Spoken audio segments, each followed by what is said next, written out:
Students, we are going to deal with verb. We have already started that. Now we are going to continue.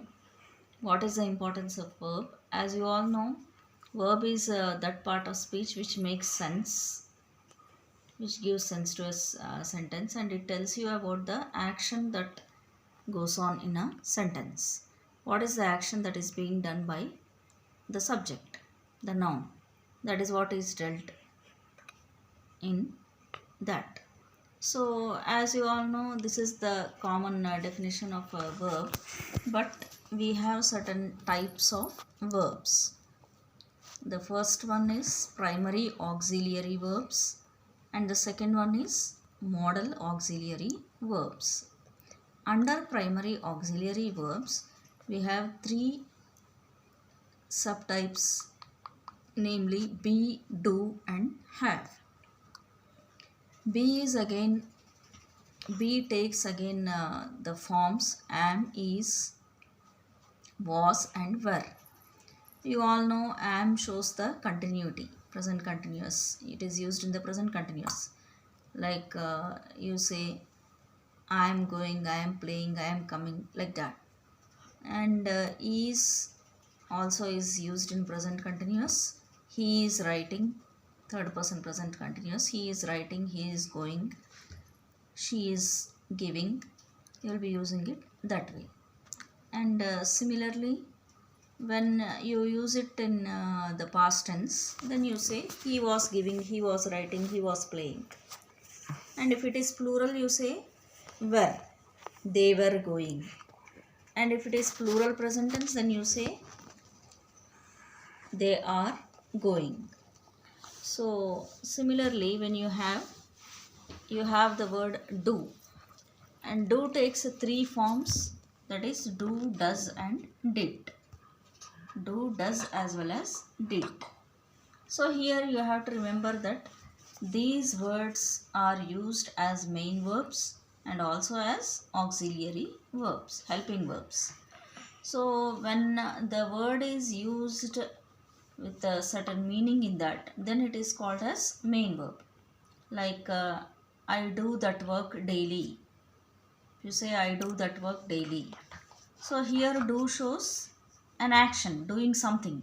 So that is why here do is a main verb. And suppose you say I do not know about it. When you say I do not know about it, here do is a helping verb, because the main action is being done by KNOW know, the other verb which is main verb.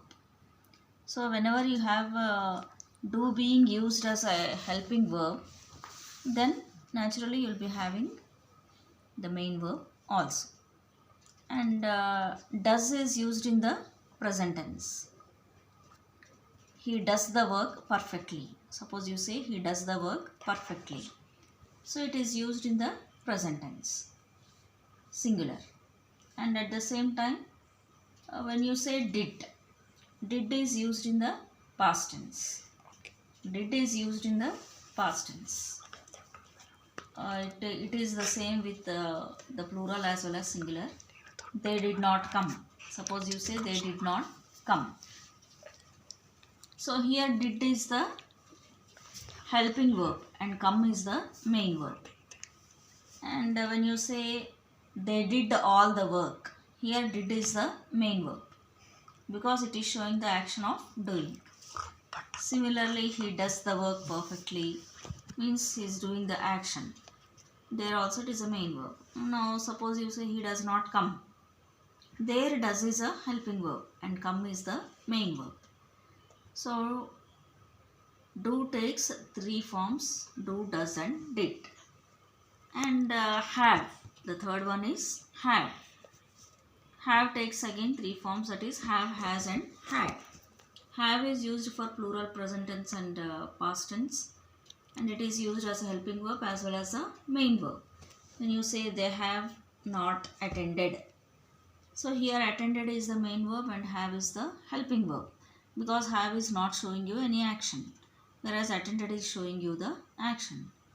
And similarly, when you say had, they had completed, so it is a past tense, past perfect tense. They had completed, they had given is a past perfect tense.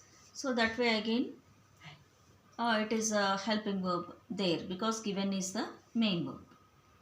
And has is used in the present tense. He has done the work. So here done is again the main verb. Has is the helping verb used in the present tense. So had is used in the past tense. And he had headache. Suppose we say he had headache. So possessing headache, having headache. That is the thing. So today we have done with be form, do forms and have forms. And once we do some exercises of these in next class, we will be able to do it perfectly. And next we will be doing the modal auxiliary verbs. Some exercises for these be, do and have forms, and then go on with the modal auxiliary verbs. Okay, hope this is clear.